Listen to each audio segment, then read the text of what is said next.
Yes.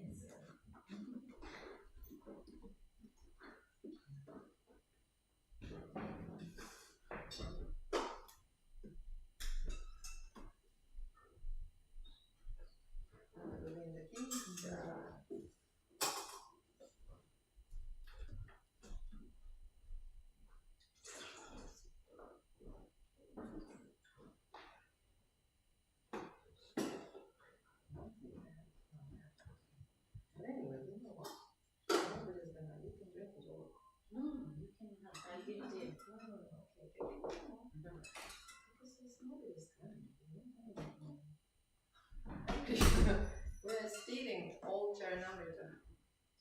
It's coming, nobody's coming, Prabhu, yeah? What do you mean? The Charitamrita today. It was this morning. No, I'm trying, so we're getting a lot of Charitamrita. That's just okay. Because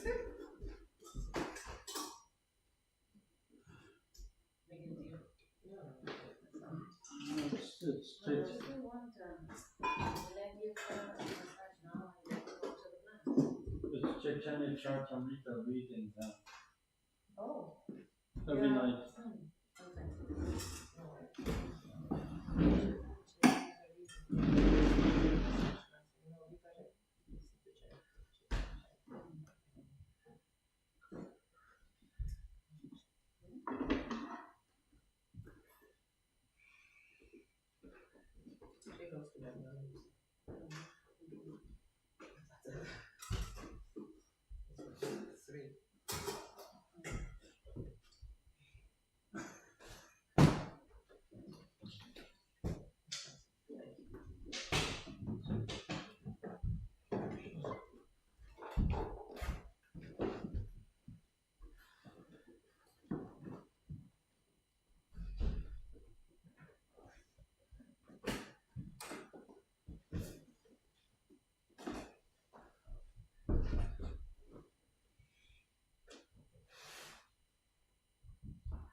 Jaya Jaya Shri Chaitanya, Jaya Nityananda, Jaya Advaita Chandra Jaya, Gaura Bhakta Vrinda, Jaya Jaya Shri Chaitanya, Jaya Nityananda, Jaya Advaita Chandra Jaya, Gaura Bhakta Vrinda.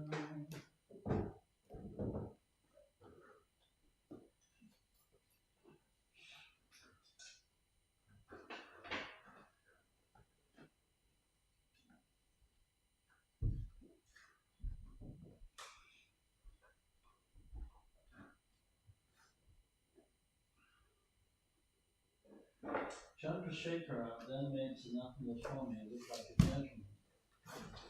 He took him to bathe in the Ganges, and afterwards he brought him a new set of clothes. The words Bhadrakarana are significant in this verse. Due to his long hair, moustache, and beard, Sanatana Swami looked like a Daravesha or hippie.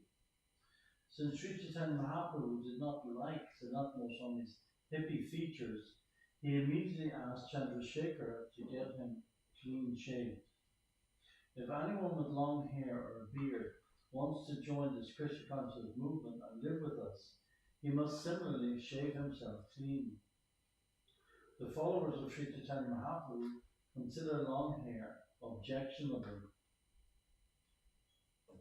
Sanatana Swami was saved from a hellish condition, Maharorvara, by the grace of Sri Chaitanya Mahaprabhu. Maharorvara is a hell where animal killers are placed. In this regard, refer to Srimad Bhagavatam, 5th canto. Chandrasekhara offered a new set of garments to Sanatana Swami, but Sanatana did not accept them. When Sri Chaitanya Mahaprabhu heard of this news, he became unlimitedly happy. After bathing at noon, Sri Chaitanya Mahaprabhu went to the house of Tapana Mishra for lunch. He took Sanatana Swami with him. After washing his feet, Sri Chaitanya Mahaprabhu sat down for lunch. He asked Tapana Mishra to supply Sanatana Swami lunch also. Chaitanya Mishra then said, Sanatan has some duty to perform, therefore he cannot accept lunch now. At the conclusion of the meal, I shall supply Sanatan with some remnants. After eating, Sri Chaitanya Mahaprabhu took rest for a while. Chaitanya Mishra then gave Sanatana Goswami the remnants of food left by Chaitanya Mahaprabhu. When Chaitanya Mishra offered Sanatana Goswami a new cloth, he did not accept it. Instead, he spoke as follows. If you want to give me some cloth according to your desire, please give me an old cloth that you have used. When Chaitanya Mishra gave Sanatana Goswami a used dhoti, Sanatana immediately tore it into pieces to make 2 sets of outer cloth and underwear. When Chaitanya Mahaprabhu introduced a Maharashtrian Brahmin to Sanatana, the Brahmin immediately invited Sanatana Goswami for full meals. The Brahmin said, My dear Sanatana, as long as you remain at Kashi, please accept lunch at my place. Sanatana Goswami replied, I shall practice the process of madhukari. Why should I accept full meals in the house of a Brahmin? Purport. The word madhukari comes from the word madhukara, which refers to bees collecting honey from flower to flower. A madhukari is a saintly person or a mendicant who does not accept a full meal at one house, but begs from door to door, taking a little food from each householder's place. In this way, he does not overeat or give householders unnecessary trouble. A person in the renounced order may beg but not cook. His begging should not be a burden for householders. The madhukari process is strictly to be followed by a babaji, that is, one who has attained the Paramahamsa stage. This practice is still current in Vrindavan, and there are many places where alms are offered. Unfortunately, there are many beggars who have come to Vrindavan to accept alms but not follow the principles of Sanatana Goswami. People try to imitate him and lead an idle life by practicing madhukari. It is almost impossible to strictly follow Sanatana Goswami or Rupa Goswami. It is better to accept food offered to Krishna in the temple than to try to imitate Sanatana Goswami and Rupa Goswami. He who is regulated in his habits of eating, sleeping, recreation, and work can mitigate all material pains by practicing the yoga system. Bhagavad Gita 6:17. The ideal sannyasi strictly follows the ways practiced by the Goswamis. Sri Chaitanya Mahaprabhu felt unlimited happiness to observe Sanatana Goswami's strict following of the principles of sannyas. However, he repeatedly glanced at the woolen blanket Sanatana Goswami was wearing. Because Sri Chaitanya Mahaprabhu was repeatedly glancing at this valuable woolen blanket, Sanatana Goswami could understand that the Lord did not approve of it. He then began to consider a way to give it up. Thinking in this way, Sanatana Goswami went to the bank of the Ganges to bathe. While there, he saw a mendicant from Bengal had washed his quilt and spread it out to dry. Sanatana Goswami then told the Bengali mendicant, My dear brother, please do me a favor. Trade your quilt for this woolen blanket. The mendicant replied, Sir, you are a respectable gentleman. Why are you joking with me? Why would you trade your valuable blanket for my torn quilt? Sanatan said, I am not joking. I am speaking the truth. Kindly take this blanket in exchange for your torn quilt. Saying this, Sanatana Goswami exchanged the blanket for the quilt. He then returned to Sri Chaitanya Mahaprabhu with the quilt on his shoulder. When Sanatana Goswami returned, the Lord asked, Where is your woolen blanket? Sanatana Goswami then narrated the whole story to the Lord. Sri Chaitanya Mahaprabhu then said, I have already deliberately considered this matter. Since Lord Krishna is very merciful, he has nullified your attachment for material things.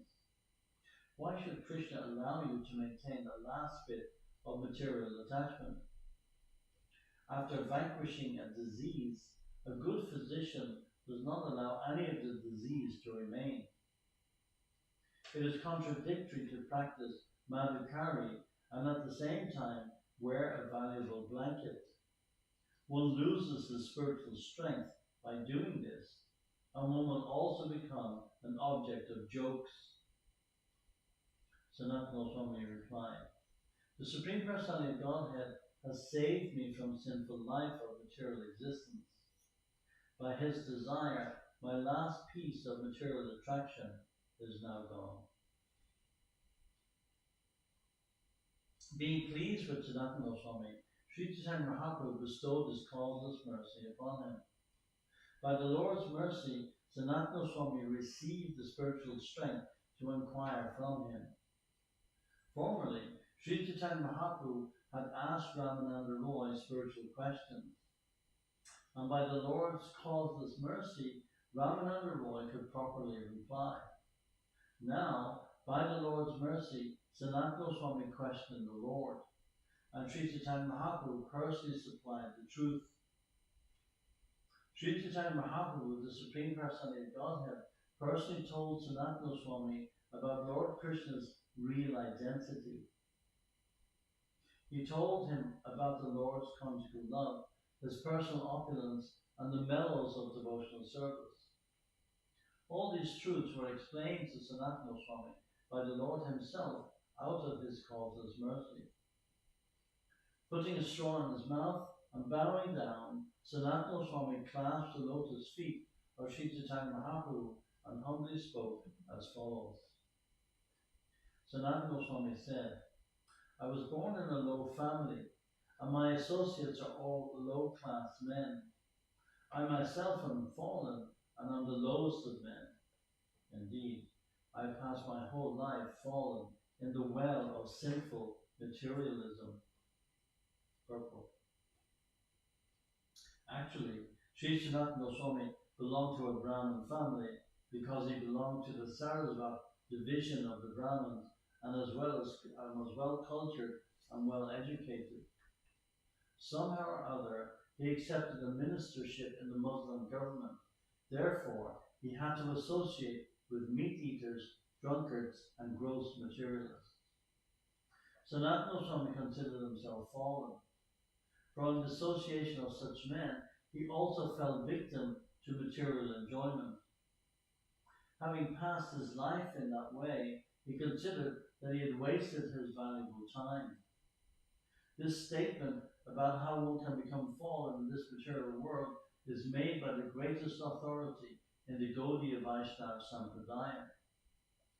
Actually, the whole world is presently fallen into material existence. Everyone is a meat-eater, drunkard, woman-hunter, gambler, and whatnot. People are enjoying material life by committing the four basic sins. Although they are fallen, if they simply submit themselves at the lotus feet of Sri Chaitanya Mahaprabhu, they will be saved from sinful reactions. I do not know what is beneficial for me or what is detrimental.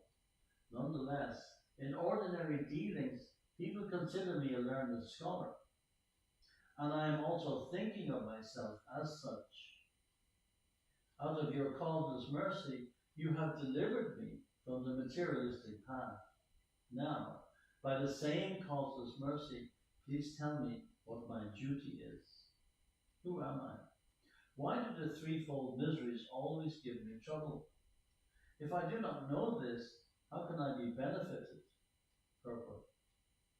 The threefold miseries are miseries arising from the body and the mind, miseries arising from dealings with other living entities, and miseries arising from natural disturbances. Sometimes we suffer bodily when we are attacked by a fever, and sometimes we suffer mentally when a close relative dies. Other living entities also cause us misery. There are living entities born of the human embryo, of eggs, perspiration, and vegetation. Mystical conditions brought about by natural catastrophes are controlled by the higher demigod. There may be severe cold or thunderbolts, or a person may be haunted by ghosts. These threefold miseries are always before us, and they entrap us in a dangerous situation. Padam padam yad vipadam natesham. There is danger in every step of life. Actually, I do not know how to inquire about the goal of life and the process for obtaining it. Be merciful upon me. Please explain all these truths. Sri Chaitanya Mahaprabhu said, Lord Krishna has bestowed his full mercy upon you so that all these things are known to you. For you, the threefold miseries certainly do not exist. Since you possess Lord Krishna's potency, you certainly know these things. However, it is the nature of a sadhu to inquire. Although he knows these things, the sadhu inquires for the sake of strictness. Those who are eager to awaken their spiritual consciousness, and thus who have unflinching, undeviated intelligence, certainly attain the desired goal of life very soon. This verse, quoted from Naradiya Purana, is found in Bhakti Rasamrita Sindhu.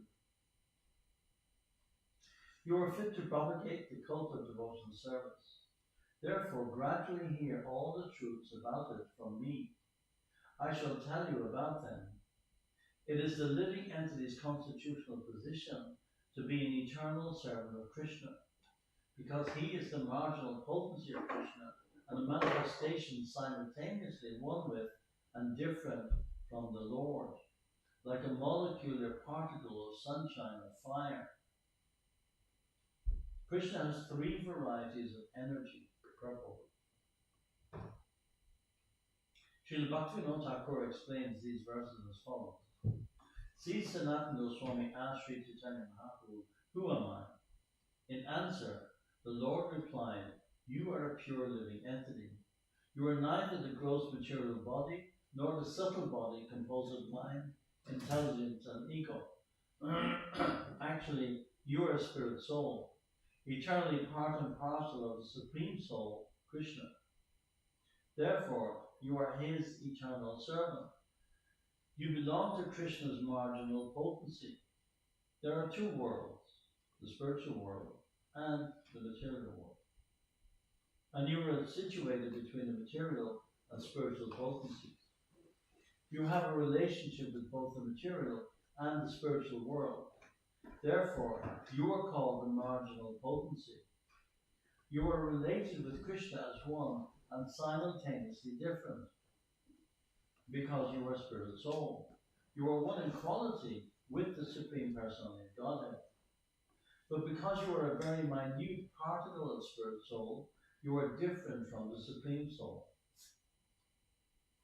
Therefore, your position is simultaneously one with and different from the Supreme Soul. The examples given are those of the sun itself, and the small particles of sunshine, and of the blazing fire, and the small particles of fire. Another explanation of these verses can be found in Adi Leela, chapter 2, verse 96. Just as the illumination of a fire, which is situated in one place, is spread all over, the energies of the Supreme Personality of Godhead, Parabrahman, are spread all over this universe. This is a quotation from Vishnu Purana. Lord Krishna naturally has three energetic transformations, and these are known as the spiritual potency, the living entity potency, and the illusory potency. Originally, Krishna's energy is spiritual, and the energy known as the living entity is also spiritual. However, there is another energy called illusion, which consists of fruitive activity. That is the Lord's third potency. Purport. This is also a quotation from the Vishnu Purana. For a further explanation of this verse, refer to Adi Leela. All the creative energies which are inconceivable to a common man exist in the Supreme Absolute Truth. These inconceivable energies act in the process of creation, maintenance, and annihilation.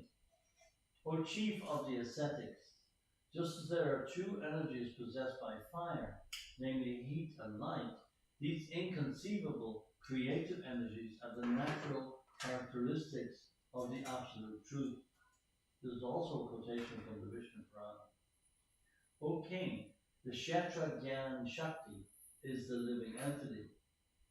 Although he has the facility to live in either the material or spiritual world, he suffers the threefold miseries of material existence because he is influenced by the avidya, nescience potency, which covers his constitutional position. Also a quotation from Vishnu Purana. This living entity, covered by the influence of nescience, exists in different forms in the material condition. O king, he is thus proportionately freed from the influence of material energy to greater or lesser degrees.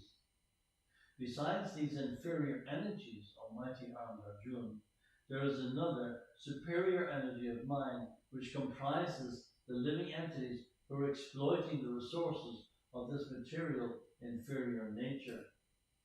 This is a verse from Bhagavad Gita 7.5. For an explanation, see Adi Leela chapter 7. Forgetting Krishna, the living entity has been attracted by the external feature from time immemorial.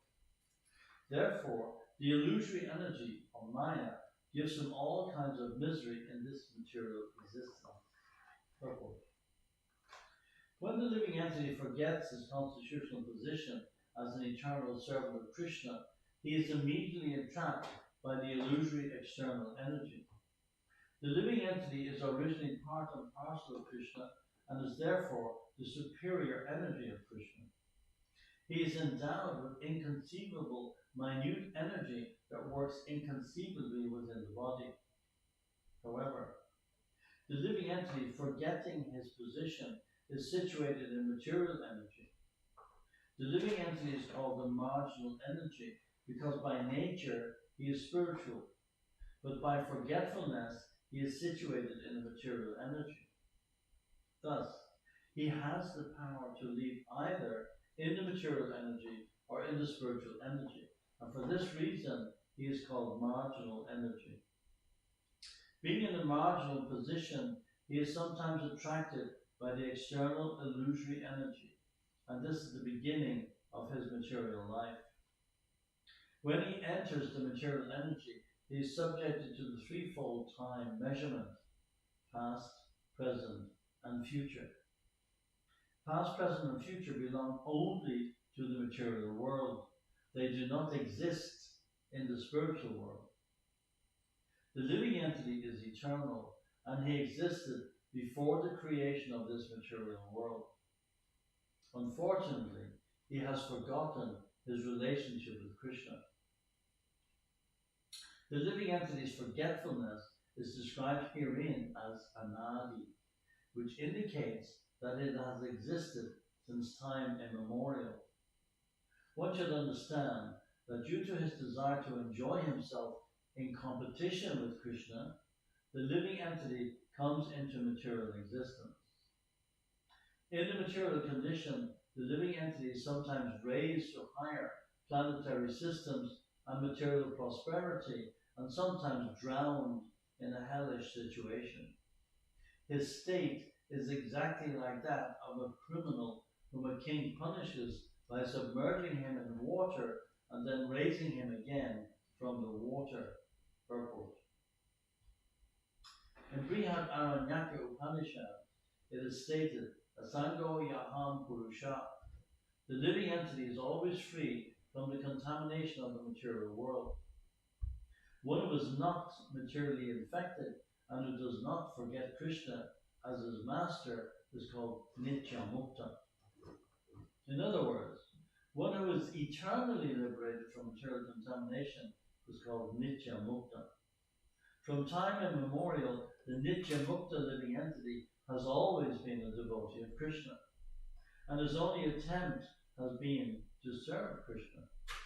Thus he never forgets his eternal servitorship to Krishna.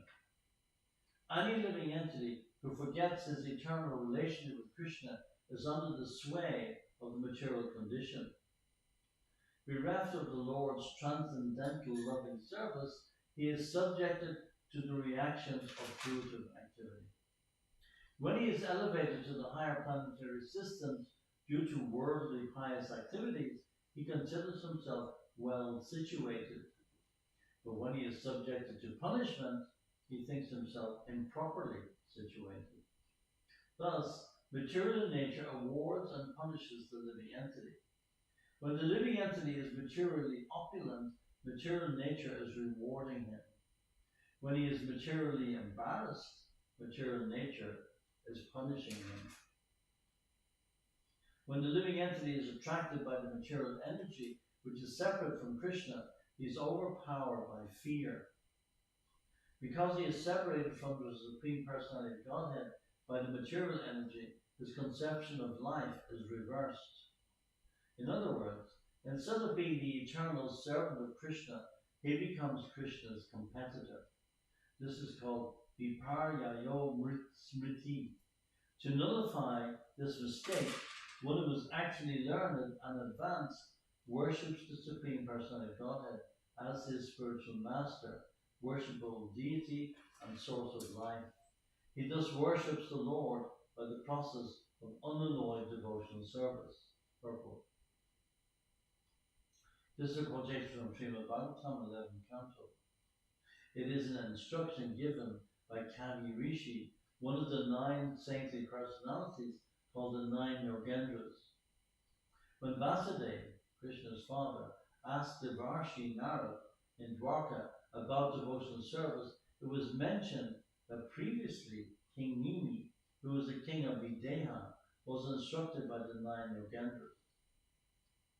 When Sri Narad Muni discoursed on Bhagavad Dharma devotional service, he indicated how a conditioned soul can be liberated by engaging in the loving, transcendental service of the Lord. The Lord is the super soul, spiritual master, and worshipable deity of all conditioned souls.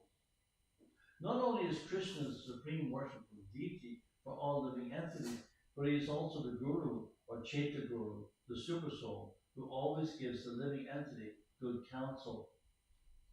Unfortunately, the living entity neglects the Supreme Person's instructions.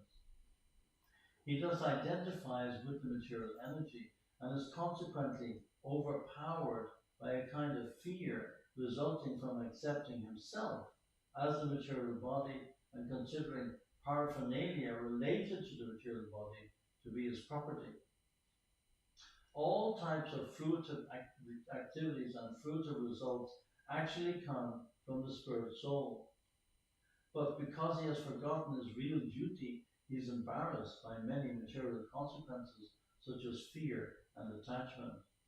The only remedy is to revert to the service of the Lord and thus be saved from material nature's unwanted harassment. If the conditioned soul becomes Krishna conscious by the mercy of saintly persons who voluntarily preach scriptural injunctions and help him to become Krishna conscious, the conditioned soul is liberated from the clutches of Maya, who gives him up. Purport. A conditioned soul is one who has forgotten Krishna as his eternal master. Thinking that he is enjoying the material world, the conditioned soul suffers the threefold miseries of material existence. Saintly persons or sadhus, Vaishnava devotees of the Lord, preach Krishna consciousness on the basis of the Vedic literature. It is only by their mercy that the conditioned soul is awakened to Krishna consciousness. When awakened, he is no longer eager to enjoy the materialistic way of life. Instead, he devotes himself to the loving, transcendental service of the Lord. When one engages in the Lord's devotional service, he becomes detached from material enjoyment. This is the test by which one can tell whether he is advancing in devotional service. One must be detached from material enjoyment. Such detachment means that Maya has actually given the conditioned soul liberation from illusory enjoyment. When one is advanced in Krishna consciousness, he does not consider himself as good as Krishna. Whenever he thinks that he is the enjoyer of material advantages, he is imprisoned in the bodily conception. However, when he is freed from the bodily conception, he can engage in devotional service, which is his actual position of freedom from the clutches of Maya. This is also all explained in the following verse from Bhagavad Gita. This divine energy of mind, consisting of the three modes of material nature, is difficult to overcome. But those who have surrendered unto me can easily cross beyond it. So we'll finish there, and we'll continue tomorrow from text 122.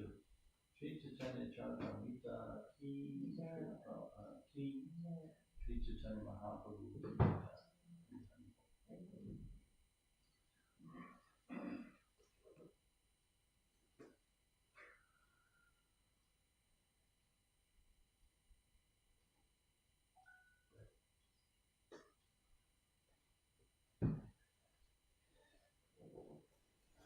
So we can ask you one question.